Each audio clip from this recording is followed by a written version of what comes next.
Hi, Christy here.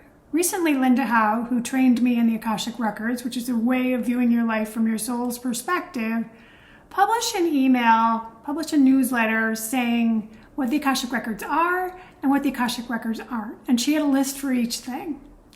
And one of the what the Akashic Records aren't topics was, it's not a fishing pond for past lives. It's really tempting, I think, at times to say, ooh, I can find out all kinds of things about myself, and we're always curious, we want to learn more, it's exciting, how many lives have we had, what do they look like, and kind of get a sense of ourselves over time. But from the perspective of using the records for our soul's growth and evolution, that's not really as important. It's not nearly as relevant as being able to go in very strategically, very surgically, and pick out lifetimes that are part of our experience that are really impacting what's going on now. So, going out and finding that you're Cleopatra, that's a popular one. Going out and finding your Cleopatra is not necessarily going to be helpful in terms of once upon a time you were Cleopatra. Of course, only one of us can do that at any given time.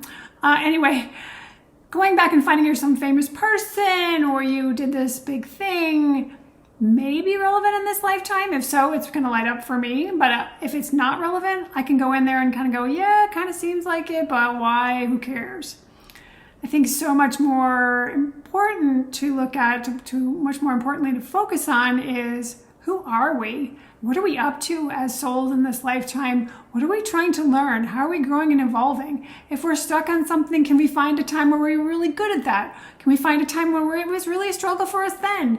And learn some things that help us do it more effectively now. Those are the key things that are good in the records, not the fishing pond, like Linda said. I would love to hear in the comments, I had to think about something to ask, whether you think this is an interesting way to approach things or whether you would like to see like a history of all your lifetimes. I mean, I think we all would be somewhat curious. What do you think of it as a problem-solving tool versus a way of being curious?